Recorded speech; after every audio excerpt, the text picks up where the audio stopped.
This is Wes Turner with Tadlock Roofing. I'm at 2903 Cocoa in Panama City. Just a few things I wanted to point out for the homeowner as well as production purposes just regarding this roof. It's going to be a 3-tab shingle system at a pitch of a 612. 3-tab shingles much more susceptible to wind damage, as you can see. We lost a lot of shingles. What I'm really trying to do is trying to switch everybody I can to architectural shingles, which you can see everyone in this cul-de-sac has, except for that house right there. So it's also tarped. But yeah, I like to switch everyone I can over to architectural shingles. They have twice the wind protection. Usually 3-tabs are rated for 60, 65 miles an hour, somewhere around there. Architectural, it's up to 130 usually. This house has bracket gutters all the way around it. Unfortunately, when we replaced the roofing system, we also replaced the drip edge, which, just to give you an example on this house here, it's basically a thin piece of metal in which that bracket is secured.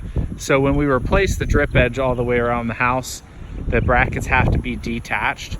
Unfortunately, when these brackets are detached, they rarely go back up looking like they did originally. So unfortunately, we're not able to reattach these gutters, and I usually recommend that a gutter contractor come in behind us. That way the gutters can be replaced.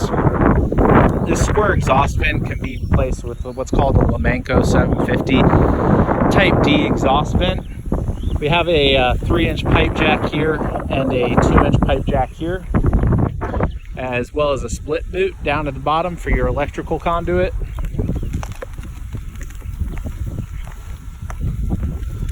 As you can see, we've lost a lot of the tarps on this roof, so it's kind of just a ticking time bomb. I did talk to the tenant, nothing's leaking, so that's great, solid.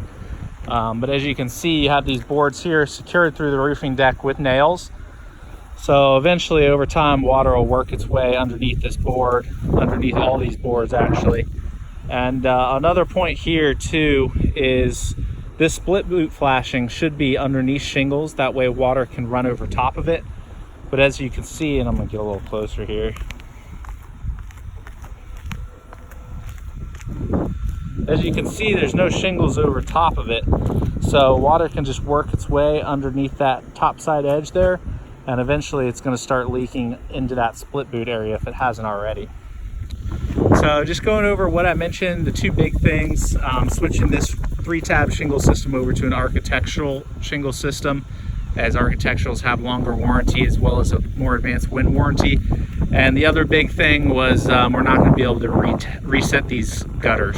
So those we can definitely dispose of, and like I said, I recommend having a gutter contractor come in behind us for replacement. Once again, this is Wes Turner with Tadlock Roofing.